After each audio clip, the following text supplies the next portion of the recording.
কি অত সহজ কথা হয়?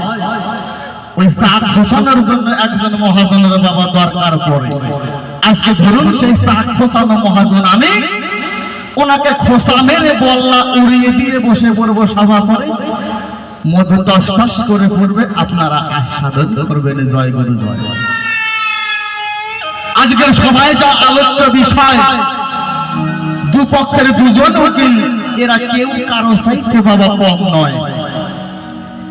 একদিকে থাকবে ধর্মরাজ যম, আর একদিকে থাকবে লঙ্কার অধিপতি রাবণ। এই পালাখানি বাবা একটু ভয়ঙ্কর, একটু রিভাবটা কমাও, রিভাবটা কমাও। এই পালাখানি একটু ভয়ঙ্কর বাবা। একদিকে যমরাজ, তার নাম শুনলেই বাবা ভয়ে শরীরের লোম খারাপ হয়ে যায়।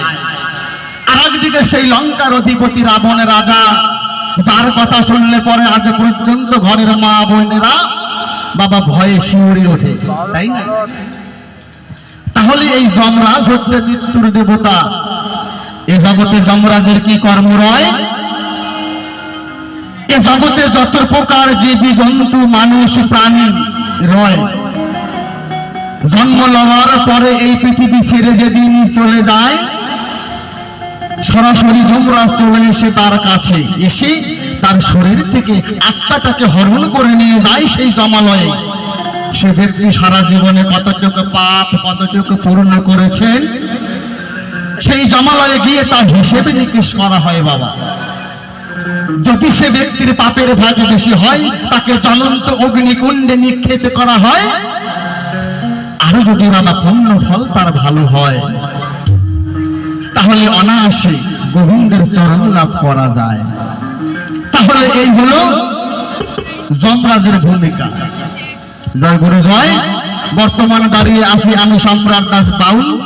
সে নাম বাদ দিয়ে সেই ধর্মরাজ যমের ভূমিকা নিয়ে বিপক্ষের ভাবুক যিনি অত্যন্ত জ্ঞানী গুণী, আজকে তাকে বানাতে চাই আমি সেই লঙ্কার অধিপতি রাবণ। তাকে রাবণের ভূমিকায় দাঁড় করিয়ে কিছু জিজ্ঞাসা আমি করে যাব এই সভা পরে। যদি সঠিক সঠিক জবাব দিতে পারে এই জমের ধারে, তবে তো ভালো।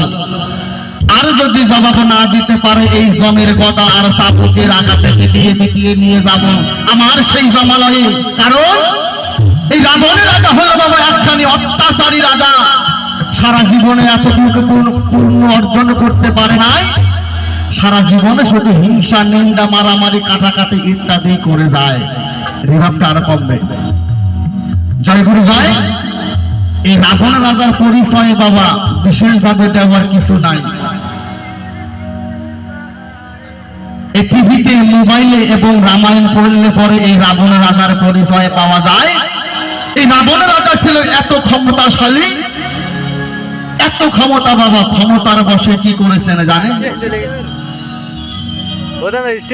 সেই দেবলোক থেকে স্বয়ং যমরাজকে ধরে এনে তার সেই সোনার লঙ্কাতে যে ঘোড়া পালন করা হতো, সেই ঘোড়াদের ঘাস কাটিয়ে নিয়েছে এই যমরাজকে দিয়ে। এই রাবণ রাজার বাবা এত বড় পাওয়ার, এত বড় দম। শুধু এই নয়,